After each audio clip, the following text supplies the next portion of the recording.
Hello friends, welcome in my channel SPT999. This is Vikas with lecture 25 for Python, and in this lecture we are going to discuss about file handling in Python. So the basic question is, what is file handling? File handling क्या है? Programme का use करके multiple files के साथ deal करना, multiple files को handle करना, इसी को फाइल हैंडलिंग कहते हैं। फाइल हैंडलिंग का मतलब ही अपने वर्ड से उसका मीनिंग आ रहा है कि हमारे पास फाइल्स होंगी, हम उनको हैंडल कर रहे होंगे। बट क्वेश्चन इज दैट कि हम वो फाइल्स क्यों हैंडल करें, वो फाइल्स कौन सी फाइल्स हैं जिनको हम हैंडल करने वाले हैं, क्यों हैं। तो एक यहाँ पे इसका रीजन देखिए बताया गया है कि file handling is use to store data for the permanent. जो डेटा आप प्रोग्राम में इनपुट करते हैं उस डेटा को परमानेंट स्टोर करने के लिए फाइल हैंडलिंग करते हैं। तो फाइल हैंडलिंग का मतलब है फाइल्स के साथ हैंडल करना, डील करना। और फाइल हैंडलिंग क्यों? ताकि हम अपने डेटा को परमानेंट डेटा बना सकें। तो हम उसके लिए फाइल्स में रीडिंग करते हैं, राइटिंग करते हैं, फाइल्स में अपेंड ऑपरेशन करते हैं किसी प्रोग्राम का यूज करके।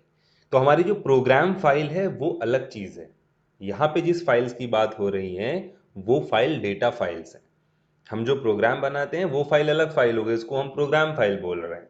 और इन फाइल्स की जिनकी हम बात कर रहे हैं वो डेटा फाइल्स हैं, जहाँ पे हम डेटा स्टोर करेंगे। तो आइए इसको देखते हैं, ग्राफिकली समझते हैं। अब यहाँ पे देखिए, आप जो प्रोग्राम बनाते हैं वो रैम पे बनाते हैं। अगर उसे सेव करते हैं तो वो प्रोग्राम जो है सेव होकर के फाइल बन करके यहाँ कहीं हार्ड डिस्क में सेव हो जाता है। फिर आप उसको ओपन करके रन करते हैं, तो जब रन करते हैं उसका आउटपुट कहाँ आता है? स्क्रीन पे आता है।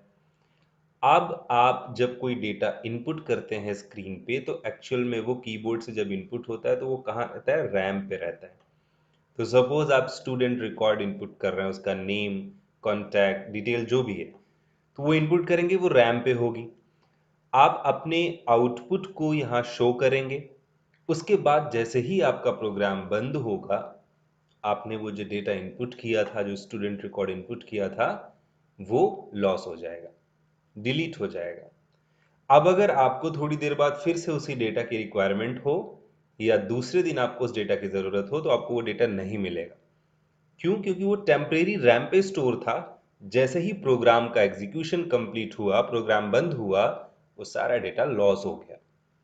तो अगर आप चाहते हो कि आपका डेटा परमानेंट रहे, जैसे कि आप बैंक में जाते हैं, तो बैंक में आप जो भी डिटेल एक बार दे करके आए हैं वहां, दोबारा जब आप जाते हैं तो वो सॉफ्टवेयर में आपका नाम डालते हैं और आपकी सारी डिटेल आ जाती है वापस।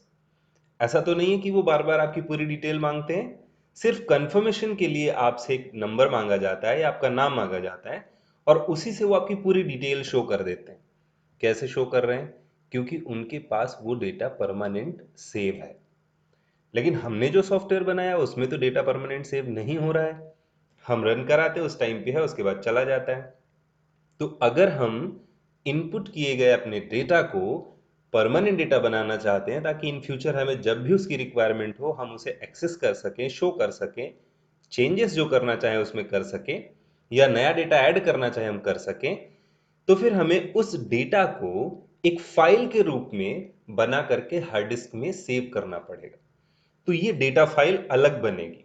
हमारा प्रोग्राम फाइल जो होगा वो अलग कहीं स्टोर होगा और डेटा फाइल अलग स्टोर करनी पड़ेगी। तो हम जो यहाँ पे प्रोग्राम बना रहे हैं, उसी प्रोग्राम में हम कुछ फंक्शंस और कुछ टेक्निक्स यूज करेंगे कि जो डेटा इनपुट हो उसको हमारा प्रोग्राम यूज तो करे, साथ में उसे एक फाइल बना करके हार्ड डिस्क में सेव भी कर दे। तो अब देखिए यहाँ पे इसी को तो फाइल हैंडलिंग कह रहे हैं कि हमारा डेटा इनपुट यहाँ से हुआ है। इसका कलर चेंज कर लेते हैं। मान लीजिए यहाँ से डेटा इनपुट हुआ है, रैम पे गया, और हमने अपने प्रोग्राम के थ्रू हार्ड डिस्क से कनेक्शन बनाया। जो डेटा इनपुट हुआ उसको एक डेटा फाइल बना करके हार्ड डिस्क में सेव कर दिया। प्रोग्राम बंद भी हो जाएगा तो कोई प्रॉब्लम नहीं है, हम यहाँ से अपना डेटा एक्सेस कर सकते हैं दोबारा। प्रोग्राम ओपन होगा, अंदर ही अंदर अपने प्रोग्राम को हम इस फाइल के साथ कनेक्ट करके वापस इस फाइल को ओपन कर लेंगे, हमारा डेटा मिल जाएगा। जो भी ऑपरेशन करने हैं करके फिर से सेव कर देंगे। तो बेसिकली डेटा को सेव करना ही फाइल हैंडलिंग कहलाता है, क्योंकि हम फाइल्स के साथ डील करने लग जाते हैं अपने प्रोग्राम का यूज करके। अब ये तो था कि आउटपुट स्क्रीन से डेटा उठाया, फाइल में राइट कर दिया, या फिर फाइल से उठाया, स्क्रीन पे जरूरत थी तो वहां पे शो कर दिया। कई बार ऐसा भी होता है कि हमारे पास एक दूसरी फाइल है, मान लीजिए एक सेकंड फाइल भी है यहाँ पे कहीं। अब हमें क्या करना है, हमें इस फाइल से डेटा रीड करना है और इस फाइल में राइट करना है, या फिर इस फाइल से रीड करना है, इस फाइल में राइट करना है। तो कई सारी फाइल्स हो सकती हैं, डेटा अलग अलग फाइल्स में स्टोर हो सकता है, स्क्रीन से लेकर के फाइल में, फाइल से लेकर के स्क्रीन में, किसी भी तरह का ऑपरेशन हम करेंगे।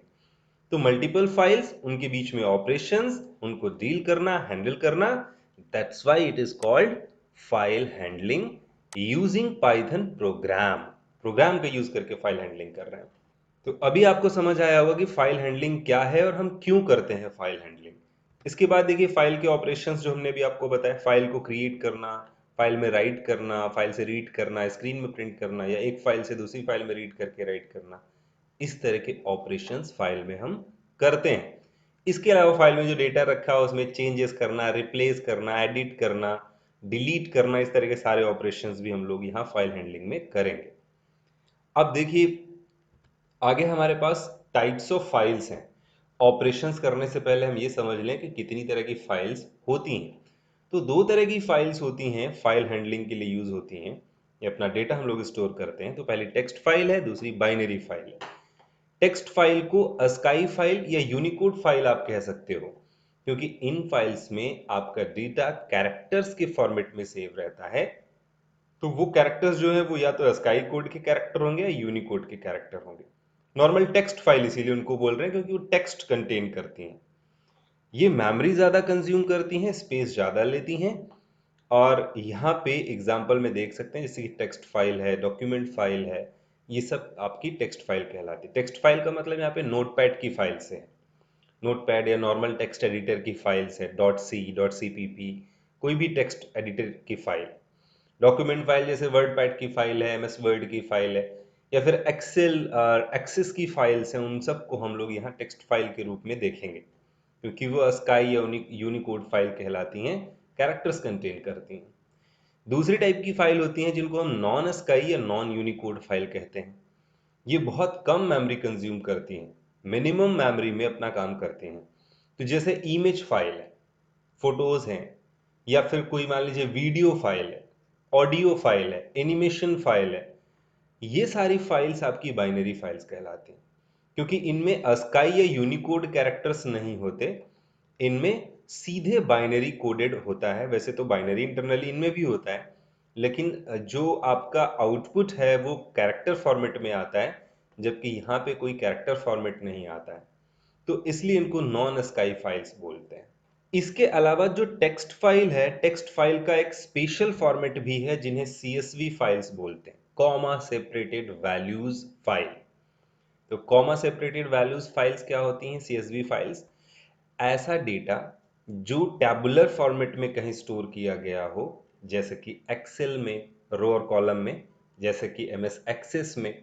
तो अगर टैबुलर फॉर्मेट में डेटा स्टोर है तो उस डेटा को जब नॉर्मल टेक्स्ट फाइल में कन्वर्ट करेंगे तो हर एक टैबुलर फॉर्म के लिए यानी कि सेल के लिए कॉमा लगा के उस डेटा को सेपरेट कर दिया जाएगा, क्योंकि किसी टेबल में जो डेटा रखा है वो अलग अलग बॉक्स में रखा होता है, अलग अलग सेल में।